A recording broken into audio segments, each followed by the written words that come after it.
Mr. President, I have the honor to present all the candidates with their corresponding degree who have handily fulfilled all the requirements of the curriculum prescribed thereof.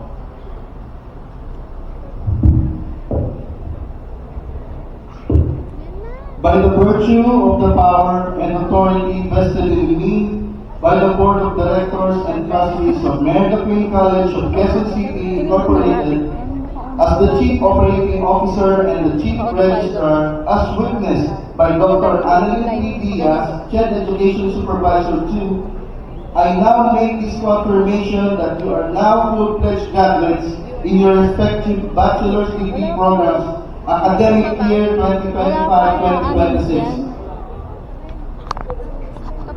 Thank you so much. In addition, may we call on the Program Coordinator, Bachelor of Science in Information Technology, Mr. Justice Adrian Pisano, to present the candidates of graduation for our COO. So I present to you the 30 candidate for graduation ESI department. Please Excited ka. stand. Wala pa nga ni. Thank you so much. To our Chief Operating Officer, they are now ready for your confirmation. Oh, di ba? So, yeah. I now make this confirmation that you are now full-fledged graduates in your respective bachelor's degree program, academic year 2025-2026. Congratulations.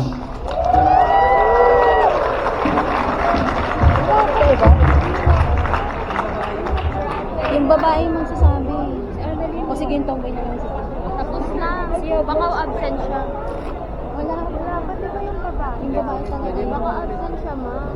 Ayun nga. Ulit ka na ulit 4 years. 4 years ulit. Ulit, hindi ko na video. Ulit po. Ulit, sa ba? Pwede, ulit. Sa ba? Sa ba?